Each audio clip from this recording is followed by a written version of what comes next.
waktu yang tepat Bapak akan mendapatkan tempat yang sesuai dengan apa yang Bapak dan Ibu harapkan.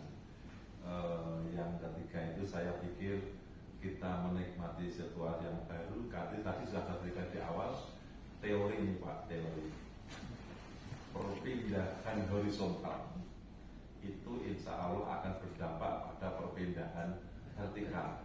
Ya, perpindahan horizontal itu akan berdampak pada perpindahan vertikal. Nyaman itu bukan semata-mata uang, tapi nyaman itu meliputi kecukupan. Ya, Pak?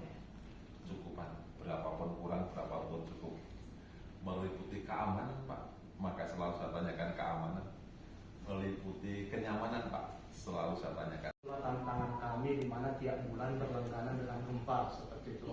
Itu yang sangat mengerikan sih. Biasa kan saya asalnya dari Medan, jadi di Medan kan jarang gempa seperti itu. Jadi ketika sampai ke Mentawai tiap bulan pasti ada jadwal gempa, itu minimal 3, 5 sampai 7 magnitudo. Dan saat ini juga masyarakat sangat was-was ketika adanya megatrust yang sekarang belum keluar katanya, yang besarnya 8 sampai 9. Di situ juga kami berasa pergumulan kami.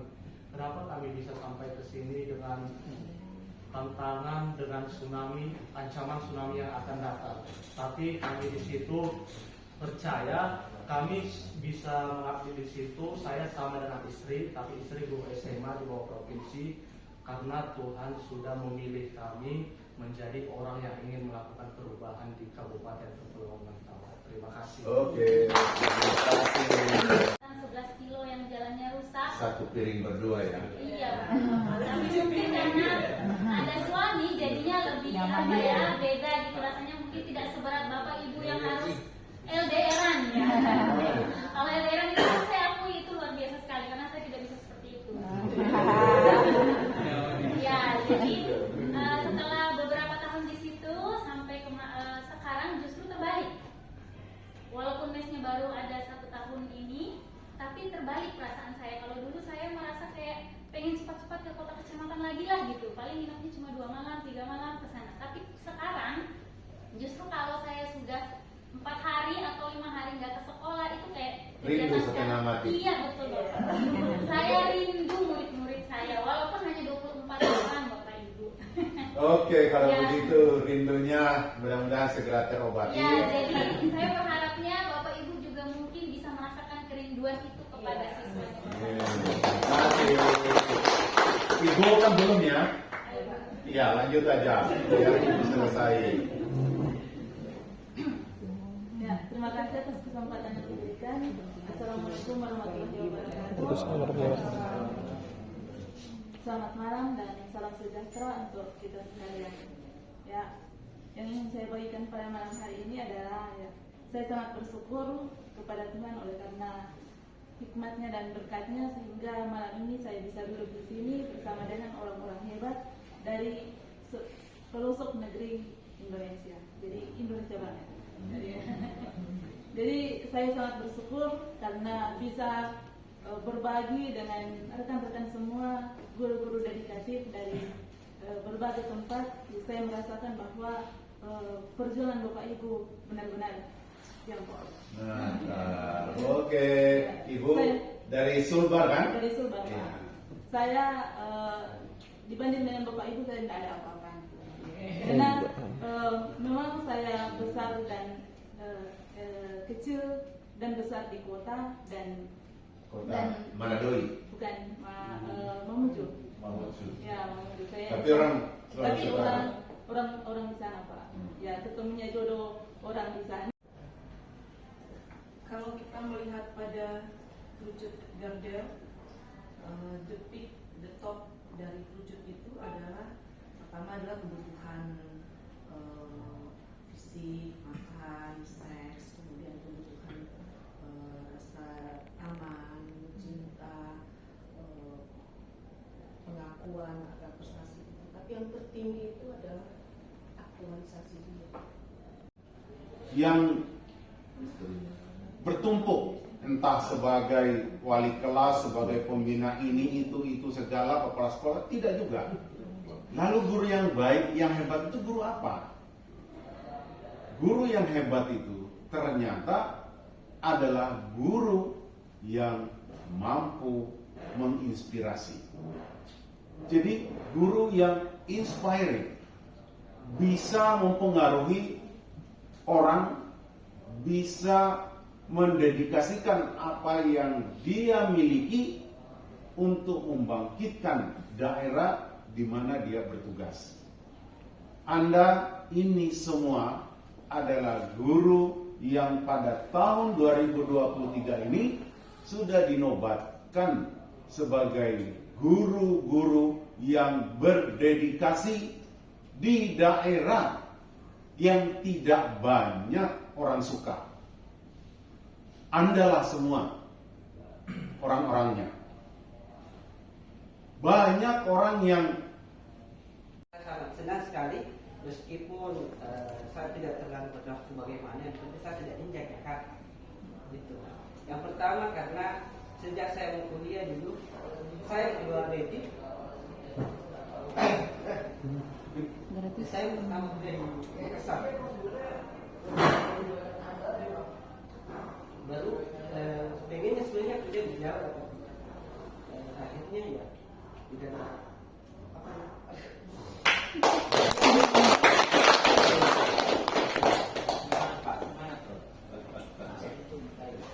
Kemudian dan akhirnya cita-cita ini sampai Jakarta. Apa namanya? Kenapa saya bisa ada di pegunungan sana di Papua? Saya sebenarnya alumni SMPT yang ditempatkan di situ. 1 tahun saya mengabdi, tapi ada 1 tahun mengabdi, tapi itu sangat menginspirasi bagi saya. Kemudian sebelum kami kembali untuk PPI kembali, saya katakan bahwa saya akan kembali di sini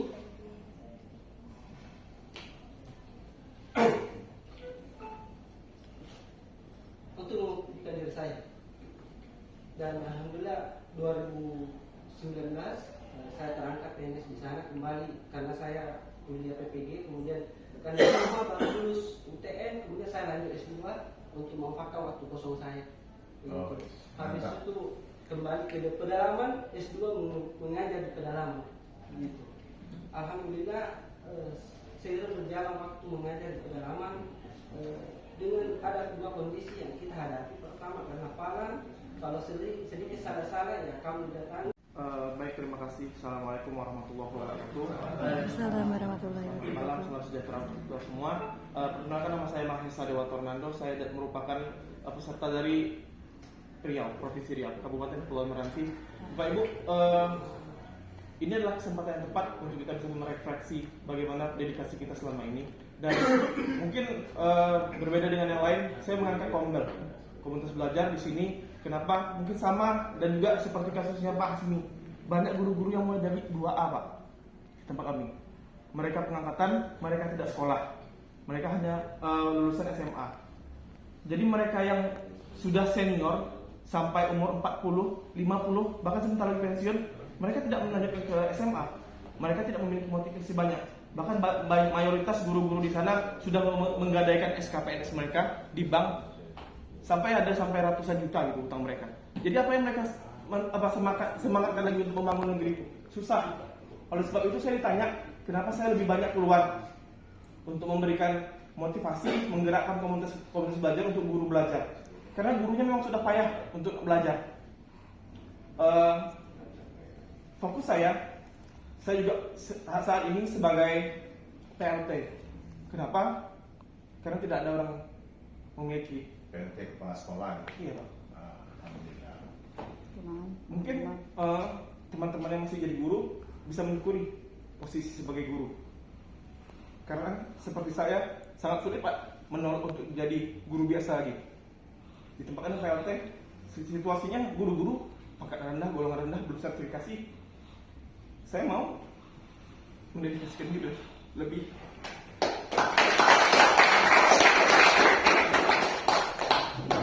Karena keadaan Pak. Terima kasih. Ya. Baik, terima kasih Pak Mahesa, luar biasa. Jauh dari suami, harus bisa membagi waktu antara kerja dan keluarga. Ini saya bisa tidak ya suatu saat akan mengikuti HGN seperti itu, dan alhamdulillah ternyata mimpi itu terjawab di tahun ini bersama Bapak Ibu hebat yang ada di sini. Tepuk tangannya dulu. Kalau bercerita perjuangan seperti yang Bapak katakan, ternyata perjuangan saya di sana tidak ada apa-apanya dengan Bapak yang di Papua. Ternyata di sana kondisinya lebihnya itu lebih dalam hal kekurangan, ya. Tapi semangatnya luar biasa. Saya tuh ternyata belum apa-apa. Iya, lebih menantang. Iya betul Bapak. Betul Pak. Dikoreksi, terima kasih Pak Asma. Ternyata lebih menantang, tapi dedikasinya luar biasa. Jadi kalau seperti ini, saya harus lebih semangat lagi untuk memberikan lebih. Yang di sana yang tantangannya lebih kuat, lebih hebat saja bertahan, memberikan yang terbaik untuk peserta didik, untuk sekolahnya. Mengapa saya yang di daerah yang tidak terlalu berat tantangannya berhenti? Ya, jadi disinilah momentum kita bersama. Mulai dari hari ini ke depannya, mari kita bersama-sama memikirkan strategi untuk menciptakan pembelajaran yang berkualitas bagi peserta didik kita. Oke, karena ini dari Kalimantan Selatan ya, tapi ada loh orang Kalimantan Selatan yang bertugas di Kalimantan Tengah. Coba kita klarifikasi ke Ibu Nisa. Assalamualaikum warahmatullahi wabarakatuh. Saya Ibu Nisa, asalnya dari Kota Banjarmasin. Ada yang pernah ke Banjarmasin? Pernah ya? Pasti. Sebuah kota yang cukup modern dengan segala kenyamanannya. Saya besar di Banjarmasin sampai lulus kuliah, lalu ikut daftar CPNS 2019, alhamdulillah lulus di Provinsi Kalimantan Tengah, Kabupaten Kapuas. Saya ditempatkan di SMP Negeri 9 Mantange 1 Atap, yang ternyata itu daerah khusus. Saya tidak tahu sebelumnya bahwa itu daerah khusus. Tidak ada jalan darat waktu itu sama sekali. Kita pakai perahu ke sekolah bersama dengan rekan guru dan kepala sekolah. Sebuah tantangan besar bagi saya Bapak Ibu karena saya tuh tidak bisa berenang. Ya, meskipun di Kalimantan Selatan Kota Banjarmasin terkenal dengan kota 1000 sungai, tapi saya sudah belajar berenang dari kecil, tetap tidak bisa. Jadi setiap ke sekolah saya seperti menyerahkan nyawa. Saya pegang alat berat pertama kali kan pakai yang kecil sekali itu, yang alkon dibilangnya. Jadi kalau kita duduk kita tidak bisa bergerak lagi karena bergoyang kan, ya kan bergoyang. Mungkin tapi itu kan bukan sebuah halangan bagi kita untuk memberikan pembelajaran yang terbaik. Banyak dari Bapak Ibu hebat yang lain yang ditempatkan dengan tantangan yang lebih sulit daripada saya. Ini pertama kali juga saya menginjakan kota Jakarta. Oh, welcome. Iya. Saya sangat excited sekali dengan ibu kota, meskipun nanti ibu kota pindah ke Kalimantan Timur ya kan ya. Tapi saya penasaran dengan Monas, saya penasaran dengan JPO, saya penasaran dengan Tanah Abang. Bapak Ibu semua, nama saya Astria Sari. Ini nuansanya sudah mengharukan sekali. Sebenarnya saya dari tadi udah takut tidak bisa menyampaikan kata-kata ya. Kalau background saya mungkin waktu itu pekerjaan saya lumayan banyak di kota seperti Banjarmasin, Kalimantan Tengah, terus saya sempat jadi anak Jaksel juga di Kuningan, terus di Sunter gitu. Tetapi pada akhirnya karena memang orang tua saya tinggal di Merangin, saya memutuskan untuk pulang. Saya memang asli di sana, tapi saya tidak mengetahui lokasi sekolah saya ini. Ternyata ujungnya Merangin ini masih ada lagi, kok ada orang nyampe. Kok ada orang yang tinggal di daerah ini, datangnya asalnya dari mana? Bentar lagi Pak. Iya oke. Oh iya.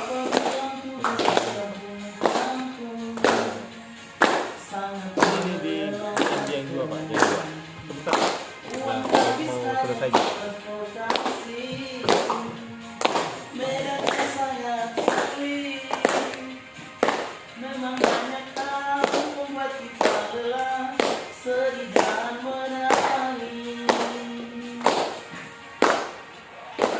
Semua itu hanya sebuah tantangan di dalam perjuangan menggapai cita bangsa. Semangat semangatlah bila tugas di kampung pedalaman gunung dan lembah.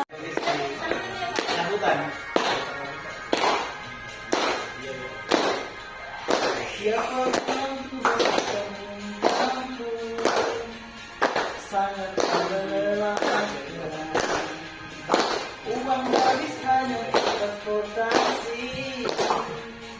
Medan sangat sulit. Memang banyak hal membuat kita lelah. Sedih jangan mendatangi. Semua itu hanya sebuah tantangan di dalam perjuangan menggapai cita bangsa. Semangat semangatlah bila tugas di kampung pedalaman.